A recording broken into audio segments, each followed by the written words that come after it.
Ratusan buruh dari berbagai elemen mendesak Gubernur DKI Jakarta Anies Baswedan agar menaikkan upah minimum provinsi UMP antara 7 hingga 10%. Tuntutan tersebut menurut mereka sudah logis mengingat kebutuhan hidup sehari-hari semakin tinggi. Aksi yang digelar di halaman Balai Kota Jakarta ini akhirnya membuat Anies Baswedan turun langsung menemui massa buruh.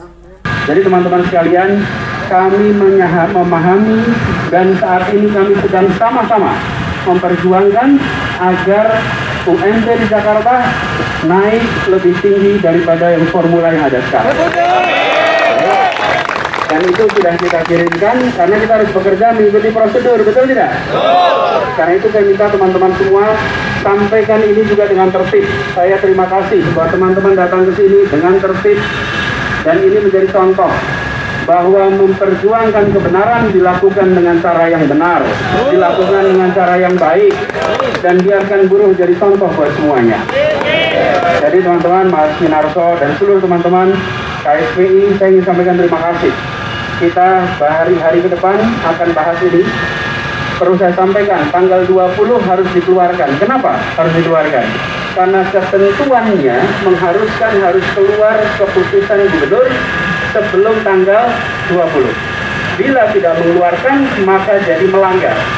Karena itu kami keluarkan yang masih sesuai dengan PP 36. Sambil kita mengirimkan surat, kami terpaksa keluarkan keputusan gubernur ini, karena bila tidak dikeluarkan maka dianggap melanggar. Tapi kami bilang ini tidak cocok dengan situasi di Jakarta, dan itu yang sudah kita lakukan. Jadi saya minta teman-teman bantu pada kita untuk bisa sama-sama nanti membuat ini tuntas, dan semoga nanti kita akan dapat hasil yang optimal. Amin. Sementara itu, menanggapi sikap Gubernur, Winarso selaku Ketua DPW FSPMI Jakarta mengatakan bahwa penetapan UMP dengan PP nomor 36 tahun 2021 tentang pengupahan sangat tidak manusiawi. Bahwa penetapan UMP dengan PP 36 sangat tidak beri keadilan. Artinya di sini dia ingin meminta kepada kementerian bahwa untuk penetapan UMP di luar dari PP 36. Nah, karena itu tadi dia berusaha untuk mencari solusi kira-kira apa formula yang tepat untuk para buruh mendapatkan kenaikan UMP yang sesuai dengan kebutuhan hidup layak bagi buruh. Lantas tadi dijanjikan akan mengirim surat ke Kementerian Tenaga Kerja. Apakah kalau surat ke Kementerian sudah dikirimkan, tetapi kalau untuk surat penetapan UMP itu belum. Artinya buruh kan tetap meminta beliau untuk mencabut SK tentang UMP 2022-nya, tetapi dia juga minta waktu kepada kita untuk membuat formulasi yang tepat untuk penetapan UMP-nya. Semoga sih kita harapkan bisa. Apa itu berarti peluang untuk kenaikan UMP 10% bisa terjadi? Tidak. Kalau menurut saya kenapa tidak?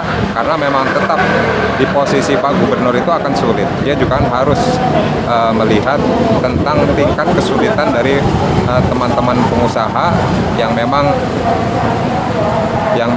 ingin juga perusahaannya maju di masa pandemi ini.